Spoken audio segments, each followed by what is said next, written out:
Нурлатның үзек мәчете бәйрәмгә килүчеләрне шак сыйдырды. Халык бирегән намазга 1 сәгать кала ук агыла башлады. Корбан гаете ул Аллаһ субханаһу ва тааляның без мусульманнар буларак Аллаһ субханаһу ва тааляга буйсынуыбызны күрсәтә. Аллаһ субханаһу ва тааля ничек Ибраһим алейхиссалам пәйгамбәребезгә әмер итеп шул корбан шаларга әмер биргән, Ибраһим алейхиссалам буйсынган, менә шулай бездә. Бүгенге көндә Аллаһ субханаһу ва тааляның әмеренә буйсынып, корбаннарыбызны шалабыз, итләрен тиешле рәвештә 3 өлешкә бүлеп өләшәбез, берсен үзебезгә, берсен якыннарыбызга, берсен садака итеп, безгә фәкыйрьләргә бирергә.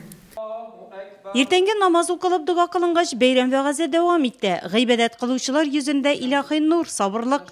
Равил Вәлиуллинга 83 яшь, гомере буе җаваплы хезмәттә булды. Үзе белдерүенчә, мәчеттәге дини бәйрәмнәрнең берсен дә калдырганы юк икән. Минем әби белән бабайлар намазында иделәр гел, мин бабай белән әби әти ягыннан алар ягына шәсендә бистем инде мин. Әби минем күбрәк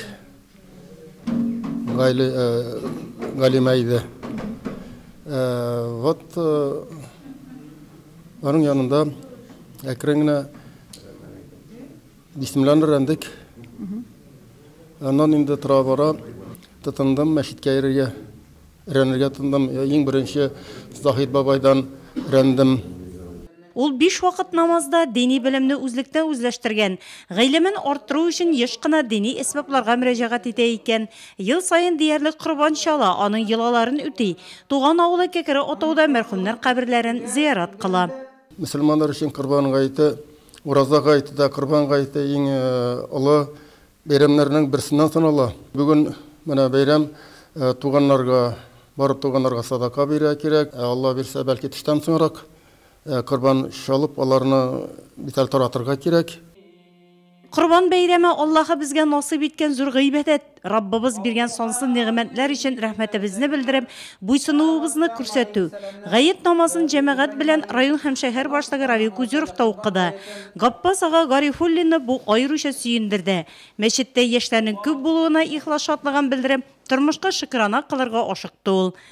Бик матур итте, тыныч үтте, матур бара, әлхәмдүлилләһ, шөкер. Ниләр тыныч булсын инде, дөньялар ниләр. Башыкларыбызга да мисәнлек саулык башыннар матур гына, ашыклар матур булып бара инде, әлхәмдүлилләһ, убыркылар бара. Әлхәмдүлилләһ, шөкер. Корбан гаете җәмгыятебез өчен дә файдалы бәйрәм, чөнки корбан итенең бер өлеше ятимнәргә, мохтаҗларга, фәкыйрьләргә, күршеләргә таратыла. Бу изге бәйрәм туганлыкны, кардәшлекне ныгыта, шәфкатьле, юмарт һәм мәрхәмәтле булырга өйрәтә.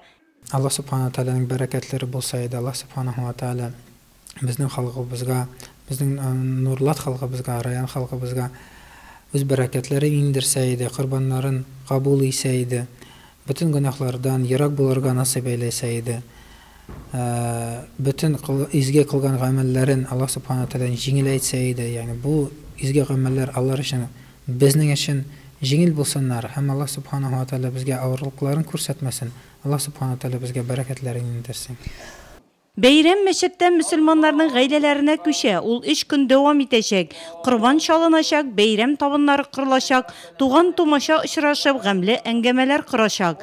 Игелек, мәрхәмәт тулы якты бәйрәм күңелне сафландырып, җаннарыбызга тынычлык иңдереп, иманлы халкыбызның зур хәзинәсе рәвешен алачак.